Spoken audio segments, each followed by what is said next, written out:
petite vidéo hommage. Bon, il est pas mort, hein, mais son enterrement il s'est fait très violemment, le pauvre. Mais c'est un catcheur que moi j'avais commencé à beaucoup apprécier en 2024. Chad Gable. Lui typiquement de base c'est un mec très ring, les moves, mais le rôle, le personnage qu'il a su incarner dans la story qui commençait vraiment à prendre de la place à Raw en 2024 avec l'Alpha Academy, la dynamique avec ce Chad Gable un peu plus autoritaire, où il y avait un peu conflit des fois avec Otis, même Maxime Dupuis, Tozawa et tout. Je trouve que ce Chad Gable là, il commençait tout juste à vraiment beaucoup se démarquer en mid-card et c'était très prometteur pour une possibilité d'ascension en fait. Donc le mec, le ring c'est pas le problème, ce n'est jamais le cas quand un catcheur est présenté pour figurer dans des programmes plus importants. De toute façon, un programme qui est important, il est important et le devient grâce aux pièces, donc aux personnages qui incarnent des rôles dans ce programme.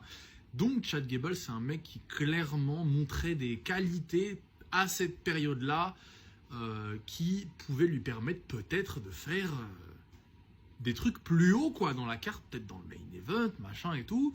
Car personnage, Mike, travail de promotion de combat, l'acting, le look, il catchait moins, mais du coup il parlait plus, et c'est ça en fait la clé pour faire en sorte que les gens soient divertis, que les gens t'attendent, que tu rassembles également, hein, parce que les gens veulent continuer de voir la suite de l'histoire tout simplement, et ça commençait tout juste avec Chad Gable.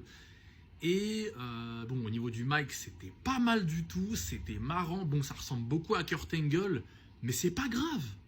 Tous ces trucs de copie, de machin, de ouais, pareil avec LA Knight, avec Stone Cold, Rock, machin.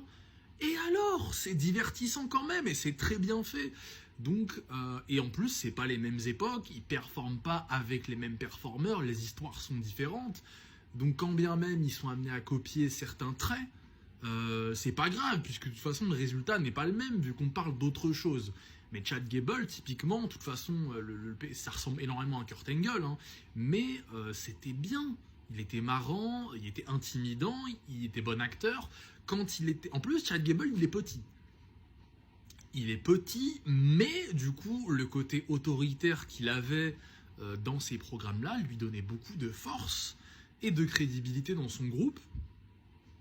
En plus, il était en costard, donc ça fait très sérieux. Quand les champions se mettent à mettre des costards, c'est que Batista, le fameux, le légendaire, Gunther aujourd'hui par exemple, le costard, c'est vraiment quelque chose qui te rajoute pas mal de charisme, de puissance. Et quand tu as le mic qui va avec, en plus surtout quand tu te montres aussi autoritaire, donc Gable, il paraissait un peu heel, plus ou moins. Donc, mais c'était très divertissant. En tout cas, moi j'étais très convaincu et c'était vraiment à ce moment-là un de mes catcheurs pour lequel j'avais beaucoup d'estime en vrai, puisque le travail de personnalité était très intéressant et ça faisait pas mal de bruit à Raw à cette époque-là. Je sais pas si vous vous en souvenez, en tout cas, c'était un peu le programme de la mid-card, mais costaud quoi. Donc, mais il décide de mettre en place le plan, le projet Wyatt Six, qui éteint totalement Chad Gable en fait. En tout cas, l'élan qu'il avait, car c'était toujours en cours le programme qu'il avait, il me semble, avec la fameuse mise en scène où Wyatt Six, ils arrivent, tu vois un segment, t'as Chad Gable, il est par terre, il a un trou dans la tête. Peut-être Bo Dallas, il avait un gun, je sais pas.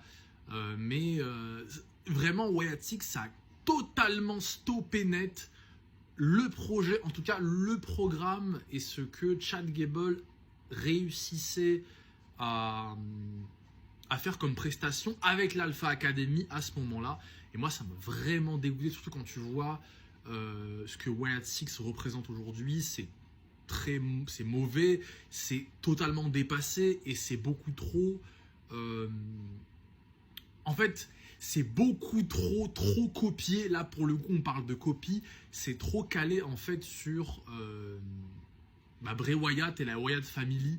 Ça a le même blaze en plus. Certes, il y a le truc de frère, mais quand il y a ce délire de où tu veux faire un programme, mais beaucoup trop copier-coller, le refaire, ça marche jamais. Les trucs où tu veux faire ça une deuxième fois, ça marche pas. Donc, quand tu vois ce que ça donne aujourd'hui, ça traîne en low card, c'est nul. Solo, le pauvre, il doit faire ce travail-là ou doit les mettre en lumière, sauf que Solo, c'est pas une pointure aussi puissante pour le faire, donc il se fait tirer vers le bas lui aussi. Mais voilà, Chad Gable, ce qu'il avait, franchement, c'était très très propre, en tout cas à ce moment-là avec l'Alpha Academy. Il avait l'attitude, le charisme, le mic, le ring, ça n'a jamais été un problème sur Chad Gable, pardon. Mais après, il y a eu Grande Americano. Moi, j'aime bien parce que c'est divertissant, c'est marrant. Après, c'est pas sérieux, mais c'était divertissant. Mais bon, vraiment, ce que Chad Gable incarnait avec l'Alpha Academy, dans ce qui se passait au niveau de cette dynamique-là à ce moment-là, c'était très prometteur. Et qu'est-ce que c'est dommage, quoi.